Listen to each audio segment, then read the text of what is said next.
জয়গুরু। পরম প্রেমময় পরম দয়ালের চরণে শত সহস্র কোটি আভূমি প্রণাম জানাই। জগৎ জননী শ্রী শ্রী বড়মার চরণে কোটি কোটি প্রণাম জানাই। আজ আলোচনা করি শ্রী শ্রী বড়মা কেমন ছিলেন। 1959 খ্রিস্টাব্দের কোনো এক সময়ের কথা। শ্রী শ্রী ঠাকুর তখন খড়ের ঘরে বাস করতেন। শুভ্র শয্যায় তার অবস্থান। শয়নের জন্য একখানা বড় চৌকির ঠিক পশ্চিমোত্তর কোণে পরম আরাধ্যা শ্রী শ্রী বড়মার বসার ও শোয়ার জন্য একখানা ছোট চৌকি নির্দিষ্ট করা আছে। দিনের মতো রাত্রেও শ্রী শ্রী ঠাকুর ভোগের ঠিক আগে হাত মুখ ধুতে যেতেন। প্রায় দিনই এই কাজের সময়ও নির্দিষ্টই ছিল, ঠিক 10:08। ভোগের পর পান তামাক সেবনের পর কিছুক্ষণ বিভিন্ন আলাপ আলোচনা শেষে শয়নে যেতেন। কার্যত রাত্রি 11টা, 11:30, এমনকি 12টাও হয়ে যেত তার শয়ন করতে। পরম আরাধ্যা শ্রী শ্রী বড়মা এর পরেই শয়ন করতেন। শয়ন করতে যত রাত্রিই হোক, ওঠার সময় ছিল সুনির্দিষ্ট, ভোর 3টে থেকে 4টের মধ্যে কোনো এক সময়। শয্যা ত্যাগের পর তিনি প্রথমেই শ্রী শ্রী ঠাকুরের শয্যা কমপক্ষে একবার তো পরিক্রমা করতেনই। ভালো করে সব দিক দেখতেন।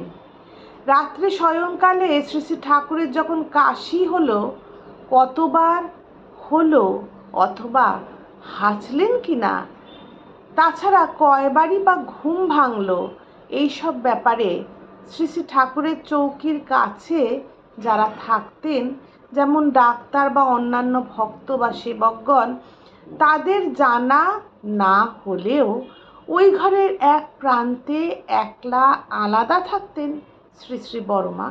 তিনি সব কিছু নিখুঁতভাবে জানতেন। উপরোক্ত বিষয়টি এক আদর্শ অনুপমেয় প্রতিব্রতা ও সতীসাধ্যের সাধনাই বলা যায়।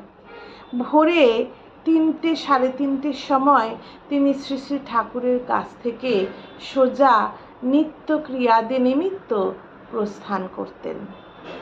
সে সকল সমাপান্তে রান্নাঘরে প্রবেশ করতেন। শ্রী শ্রী ঠাকুরের ভোগের জন্য নিজেই তরিতরকারি কাটতেন।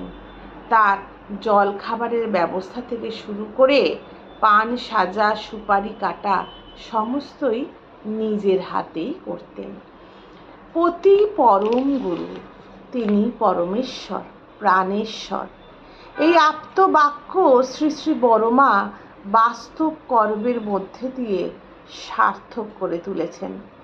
নিজের স্বামীর অনির্বচনীয় প্রাণস্পর্শী সেবার সঙ্গে সঙ্গে শ্রী শ্রী ঠাকুরের চরণাশ্রিত অনুগত সেবক ও শিষ্যগণের প্রতি অপরিসীম বাৎসল্য স্নেহে আপন সন্তানবৎ নজর রাখতেন। একটি ঘটনা আপনাদের বলি।